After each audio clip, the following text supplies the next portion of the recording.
verso 1.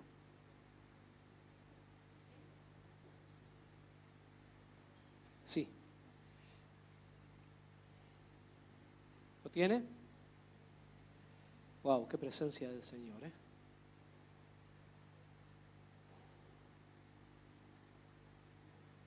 Dice, cuando Jesús terminó de dar instrucciones a sus 12 discípulos, se fue de allí a enseñar y a predicar en las ciudades de ellos. Y al oír Juan en la cárcel los hechos de Cristo, le envió 2 de sus discípulos para preguntarle, ¿eres tú el que había de venir o esperaremos a otro? Respondiendo Jesús les dijo, id y haced saber a Juan las cosas que oís y veis. Los ciegos ven, los cojos andan, los leprosos son limpiados, los sordos oyen, los muertos son resucitados y a los pobres es anunciado el evangelio. Y bienaventurado el que no halle tropiezo en mí. Wow. El Señor viene hablando con sus discípulos y les había encomendado en Mateo capítulo 10, verso 7, ponémelo, verso 17, por favor, Mateo 17. Y les dijo, y yendo, predicad. O sea que Él les encomendó algo. O sea, lo que acabamos de leer, anterior a esto, que tenemos ahora allí, es el cierre de un montón de instrucciones que Él había estado dándole a sus apóstoles. Ya conmigo, apóstoles. Dígale que está a su lado, Jesús no levantó evangelistas. Jesús no levantó profetas. Jesús no levantó pastores. Jesús no levantó maestros. Jesús levantó apóstoles. ¿Por qué no levantó pastores? ¿Por qué tiene que ir primero el pastor y después el apóstol? ¿Por qué? Jesús levantó apóstoles. ¿Qué sabiduría tenían ellos? ¿Qué experiencia tenían? ¿Cuántos seminarios tenían? ¿Dónde habían sido instruidos? ¿Cuántos años habían ido a la iglesia? ¿Cuántos frutos del Espíritu estaban delante de todos aquellos que los miraban? No tenían frutos del Espíritu, no habían hecho ningún milagro, no habían estudiado nunca la Biblia, no habían ido a ningún seminario teológico, no se habían congregado nunca en ninguna iglesia. Los levantó de apóstoles. ¿Por qué? Porque Él entendió que era lo que había que hacer. Entonces parece que a veces tenemos miedo con esta palabra.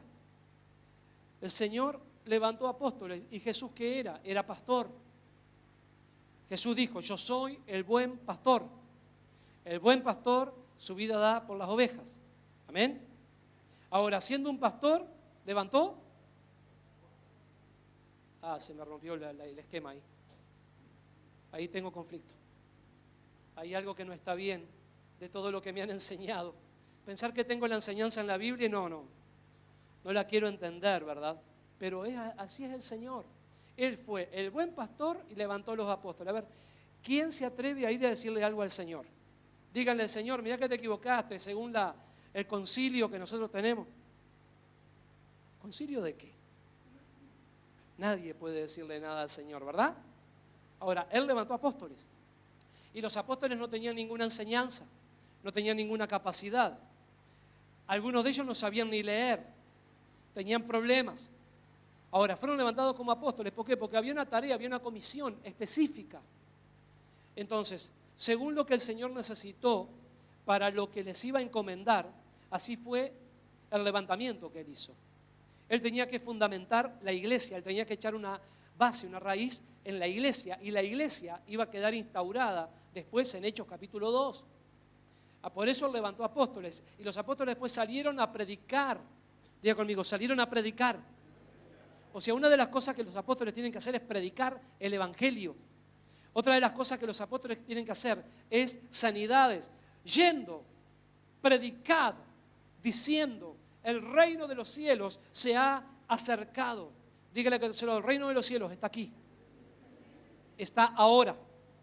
Está en mi corazón. Está en mi vida. Es el Espíritu Santo.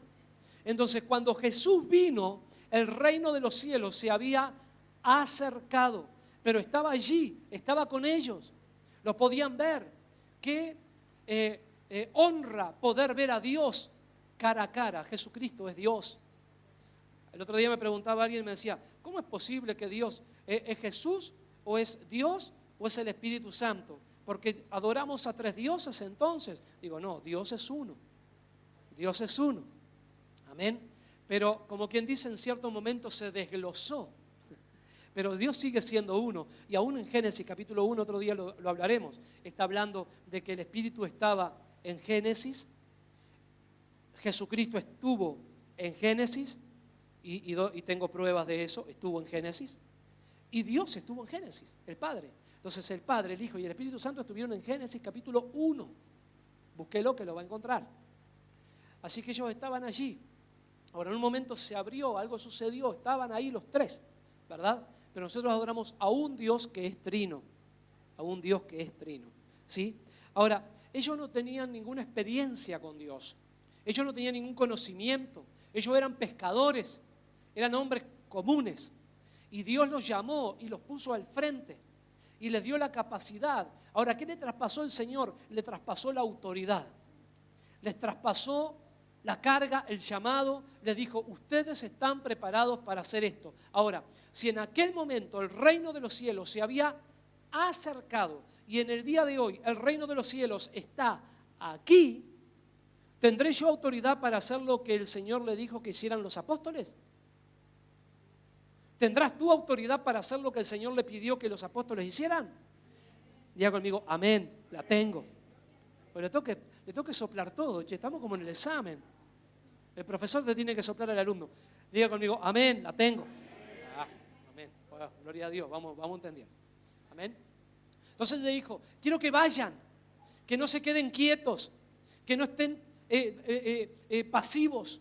Quiero que se activen, que vayan. Digan conmigo, el Señor me manda a que yo vaya y predique. Amén. Predicad, diciendo, el reino de los cielos se acercó, hoy está aquí. Sigue, 9. Sanad a los enfermos. Les dio autoridad para orar y para sanar enfermos. Limpiad leprosos. Resucitar muertos. Dígale que te solo es una carga demasiado pesada. Y bueno, pero el Señor te manda. ¿Te ves? ¿Te ves ahí? No es para que usted repita. Yo le pregunto a usted si usted se ve ahí. Resucitad muertos, echad fuera demonios. De gracia recibisteis, dad de gracia. O sea, Dios nos mandó a hacer una tarea. Te voy a hacer un poquito más leve. Dios les mandó a ellos a hacer una tarea. Más tranquilo. Pero a ti también. Y les encomendó y les entregó una autoridad, les delegó una autoridad para hacer esto. El Señor les dijo, la tarea, yo lo que necesito es que tú vayas. Yo lo que necesito es que tú abras la boca y que comiences a hablar, dice el Señor. Y yo voy a hablar a través de tu boca. Como le dijo a Moisés, yo voy a hablar a través de ti. Yo quiero que tú vayas y que te le presentes al faraón. Moisés le dijo, pero yo soy tartamudo. Pero yo no estoy preparado, pero yo no sé lo que le voy a decir. El Señor le dijo, tranquilo Moisés, tú ve y preséntate y yo voy a hablar a través de ti. Y así te dice el Señor, si tú vas, si tú haces caso, si tú obedeces, el Señor te está mandando, te está diciendo, quiero que vayas y que prediques. Y quiero no solamente que prediques, que ores por los enfermos. Y tú vas a decir, yo no estoy preparado. Dice el Señor, el que voy a hacer la tarea soy yo. Tú lo que tienes que hacer es obedecer. Tú tienes que tender la mano y declarar, y el milagro lo hago yo. La carga no va a ser tuya, la carga es mía, dice el Señor. Yo llevo la carga, yo llevo el peso. Tú lo que haces es obedecerme a mí. Dice, de gracia recibisteis, dad de gracia. Ahora volvemos al capítulo 11.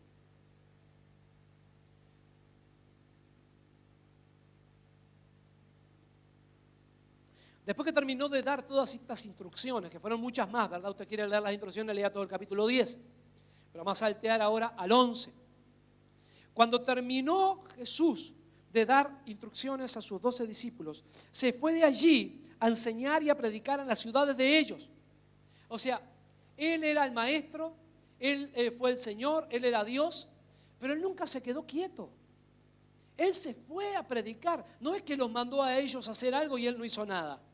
No es que Él fue y se metió dentro de la iglesia y dijo, bueno, vamos a esperar dentro de la iglesia a ver que vengan todos los que ustedes traigan para que yo después los ministre. No, Jesús nunca se quedó quieto. Él siempre fue para compartir, para dar de lo que Él era, de lo que Él tenía, que era la unción, que era la gloria, que era el poder, que era la autoridad, que eran los milagros, las maravillas, los prodigios. Él era la fuente inagotable. Él nunca se quedó quieto. Luego que Él encomendó a sus apóstoles, Él fue a hacer la tarea, se fue a enseñar, se fue a predicar. Había palabra para enseñar. ¿Cuántos tienen algo para enseñar acá? Levanten la mano. Levanten la mano.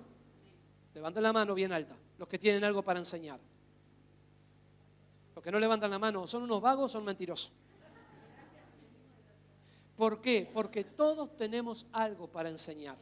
Todos aquí tenemos algo. ¿Por qué? Porque conocemos la palabra, conocemos la Biblia. ¿Cuántos? Mejor no pregunto, pero sigo. Mejor no pregunto. Dice que se fue a enseñar y a predicar en las ciudades de ellos. O sea, Él no se quedó, Él fue donde ellos estaban para enseñar. Amén. Al oír Juan en la cárcel los hechos de Cristo, le envió 2 de sus discípulos para preguntarle, ¿eres tú aquel que había de venir o esperaremos a otro? ¿Qué pregunta la de Juan? Nunca se olvide que Juan era primo de Jesús. Y nunca se olvide que Juan fue el que bautizó a Jesús. Y nunca se olvide que a Juan, a través de la profecía, se le había dicho que aquel al cual tú veas que desciende el Espíritu en forma de paloma, ese es el Mesías, le dijeron. La profecía, él lo sabía. Y él fue y estaba bautizando en el Jordán. Y cuando vino Jesús, el Espíritu Santo, dice la palabra, vino sobre el Señor en forma de paloma. Y Juan lo vio.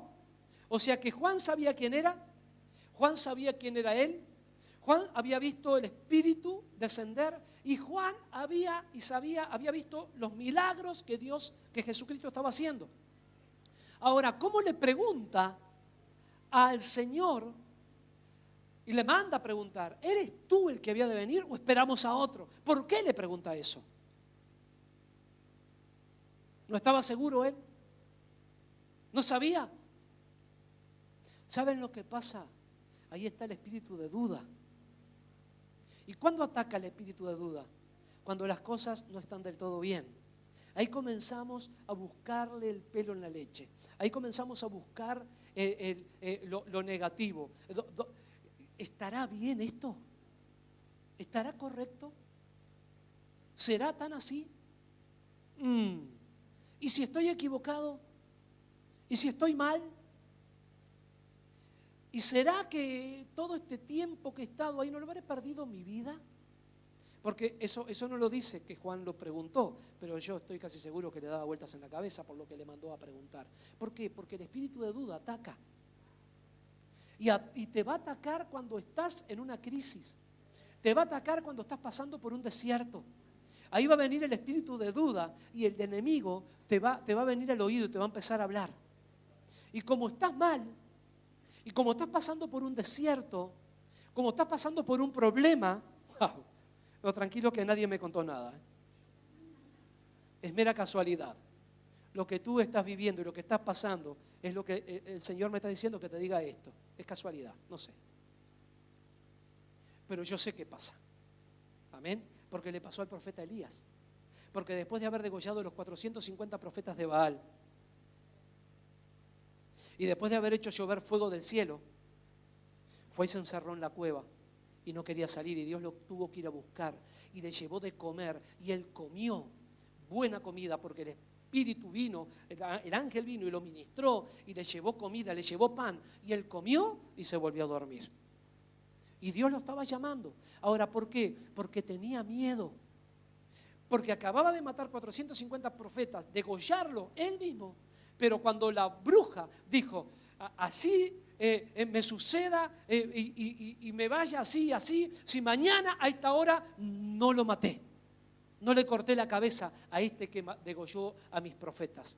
Entonces, cuando Elías se enteró lo que la bruja había dicho, le dio tanto miedo. Después de haber matado 450 brujos, tuvo miedo.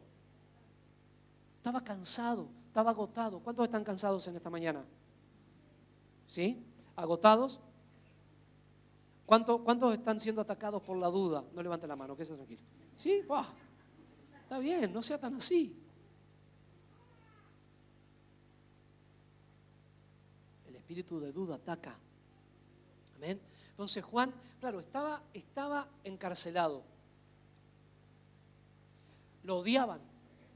Él tenía problemas porque él era el famoso Juan el Bautista, el hombre del desierto. Era experto en desiertos, sin embargo, estaba pasando por un desierto en ese momento espiritual y él lo sufrió. ¿Dónde predicaba Juan el Bautista? En el desierto. ¿Qué significa desierto? Desierto es en lo espiritual, pero desierto tiene una connotación espiritual. El desierto físico y el desierto espiritual. Entonces, él estaba pasando por un desierto, pero a la misma vez él predicaba en el desierto físico. Dice la palabra que Juan el Bautista predicaba en el desierto. Y por ese motivo le tenían miedo. ¿Por qué? Porque en el desierto es donde el pueblo de Israel había sido liberado de la esclavitud de Egipto. Allí el pueblo había sido liberado. O sea, en el desierto se producen las liberaciones. O sea que se está pasando por un desierto porque está siendo liberado. Si estás pasando por un desierto es porque hay una liberación que se está produciendo en tu vida. El pueblo de Israel fue liberado del faraón en el desierto. Y en el desierto todas las huestes del faraón, todos los militares del faraón sucumbieron debajo del Mar Rojo. El Señor frenó, detuvo, destruyó al enemigo. Tus enemigos están siendo destruidos ahí en esa misma pelea donde tú estás efectuando la batalla, en tu desierto. Entonces estás pasando por una crisis. Ahora, Juan el Bautista predicaba en el desierto. Ellos, acuérdense que estaban siendo subyugados por Roma. Entonces, Herodes, que era romano, lo que menos quería era que el pueblo de Israel se levantara y saliera a pelear en contra de ellos. Ahora, como este predicaba en el desierto y estaba consiguiendo cantidad de adeptos, de seguidores, se estaba convirtiendo en un verdadero problema. Y las multitudes iban donde estaba Juan el Bautista. Él predicaba en el desierto, entonces era como una antítesis de lo que tal vez iba a suceder. Ahora, estaba sucediendo eso, pero a nivel espiritual. ¿Por qué? Porque Juan el Bautista estaba abriendo la senda para la llegada del Señor que iba a traer la liberación espiritual al pueblo de Israel. Ahora, la confusión estaba en que ellos creían de que la liberación era política y no espiritual. Pero había una liberación espiritual, pero Juan el Bautista no estaba fomentando la liberación política, sino la espiritual. Ahora, Herodes, que estaba en la política y que era un tetrarca, le tenía temor a Juan porque se estaba convirtiendo en una persona peligrosa, como tú eres alguien peligroso para las huestes espirituales de maldad.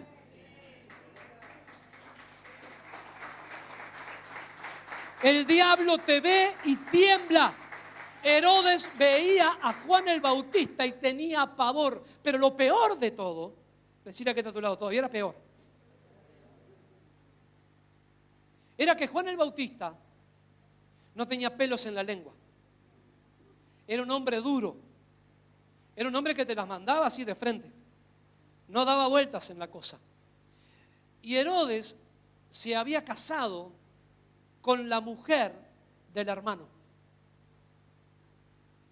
Entonces Juan el Bautista recriminó ese hecho y les dijo que estaban haciendo mal. Fíjate vos, Juan el Bautista diciéndole eso a Herodes. Entonces, claro, Herodes por un lado le tenía mucho respeto porque él sabía que Juan era un profeta. Le tenía respeto y por otro lado le tenía miedo porque era verdaderamente alguien que se estaba levantando en el desierto con un poder y una autoridad sobrenatural. Ahora, algo para no olvidar, otra cosa. Juan el Bautista nunca hizo un milagro.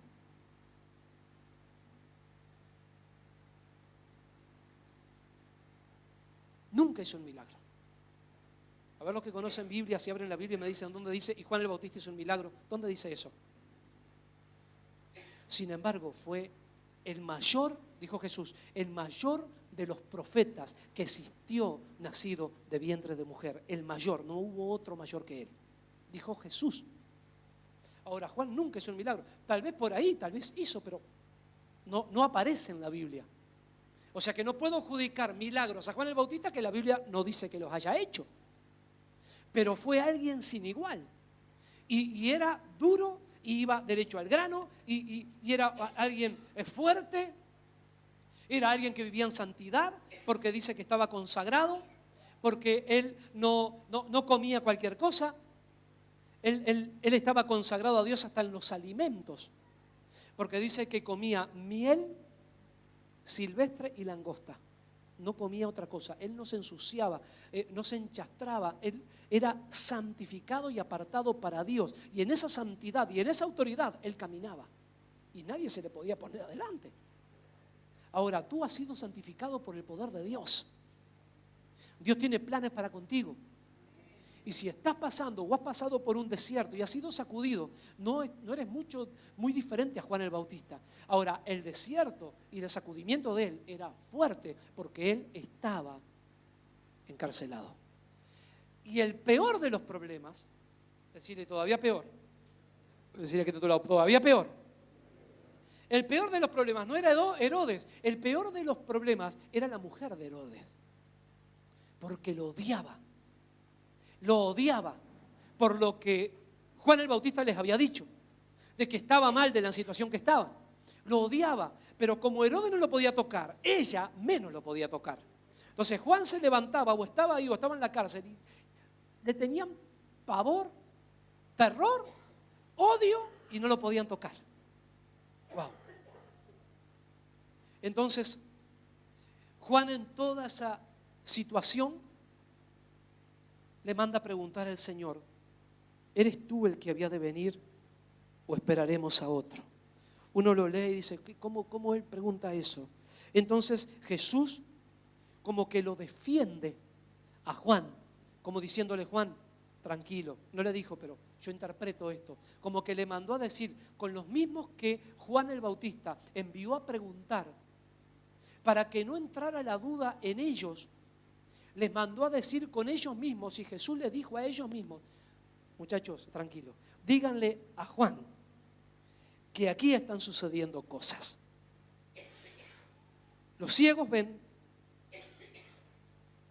los sordos oyen, los cojos andan, los leprosos son limpiados, los muertos resucitan. Entonces cuando aquellos hombres le fueron a preguntar, y fíjense, ellos eran discípulos de Juan el Bautista. Imagínense todas las cosas que les habrá pasado por la mente en el momento que ellos fueron a hablar con Jesús. Tuvimos con Juan, estuvimos respaldando a Juan y ahora Juan nos manda a preguntar esto. ¿Estará bien lo que hemos hecho? ¿Estará bien lo que estamos haciendo todos nosotros? ¿Estaremos en lo correcto?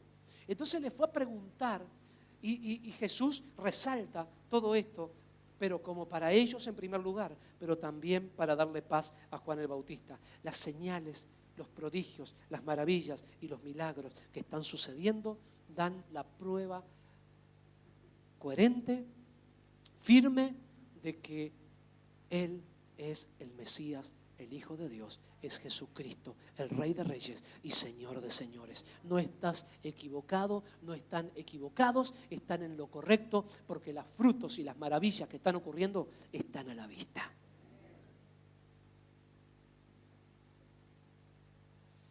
Y bienaventurado es el que no halle tropiezo en mí, dijo el Señor. O sea, muchas veces el cansancio, como dije, las decepciones, la ingratitud, el quebrantamiento de nuestra salud física, psicológica, nos trabaja la cabeza, nuestros errores personales, las equivocaciones, lo que hemos hecho, los conflictos, los problemas en la familia, en los hogares, a veces llevan a que nos encontremos con el ánimo por el piso y digamos, bueno, ¿será que está bien? Y comenzamos a deslizarnos. Mi amado, Dios te ama, Dios tiene planes para contigo, estás siguiendo al correcto, Él es el Señor, Él es tu Señor y Él te ha dado salvación, te ha dado vida eterna, las maravillas están a la vista, Él resucitó de entre los muertos, Él está sentado a la diestra del Padre intercediendo por nosotros, estás en el lugar correcto, estás siguiendo correctamente a quien te ha dado la vida y la vida es Él, es Jesús.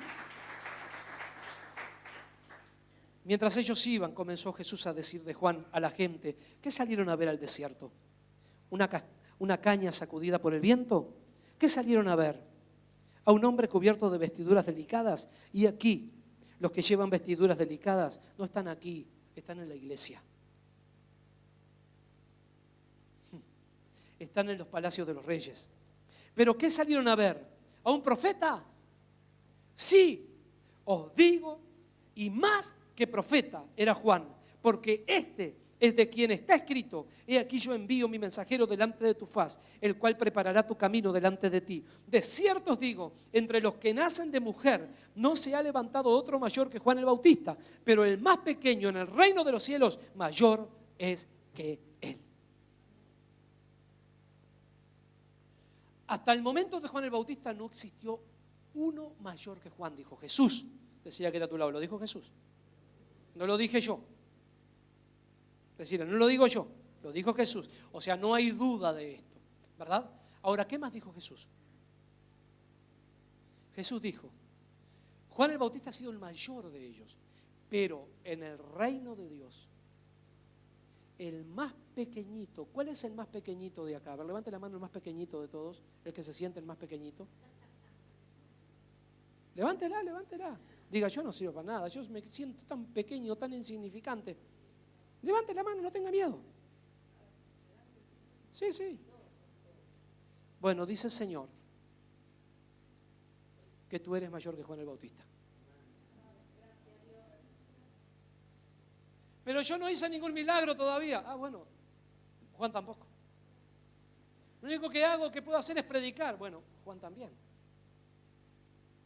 Pero ¿qué diferencia tengo yo con Juan? En que tú tienes hoy el reino en ti. Tú tienes a Dios en ti. Tú tienes al Espíritu Santo en ti. Tú tienes la gloria de Dios enraizada en ti. Dios vive en ti. Tú eres la habitación de Dios. Dígale que está a su lado, yo soy la habitación de Dios. Yo soy la casa, dígale que está a su lado, yo soy la casa de Dios. Dios vive en mí. El que se mete conmigo, se mete con Dios. Yo lo único que hago es la casa. Es como apedrearle la casa a Dios. Cuando se meten contigo, como que le están tirando piedras a la casa de Dios. ¿Dios va a defender su casa? ¿Dios va a defender a sus hijos? Jesús dijo, tú eres de este tiempo. Tú eres parte del reino. El reino de Dios está aquí. El reino de Dios se ha manifestado. El reino de Dios está en tu corazón, está en tu vida. Y tú puedes predicar, tú puedes hacer muchas cosas de las que aún el mismo Juan el Bautista no pudo hacer. Yo personalmente, gracias al Señor, he bautizado, Juan bautizaba. He creído, Juan creía. He orado por enfermos y ha habido milagros. ¿Cuántos han orado por enfermos y han visto algún milagro? Levanten la mano.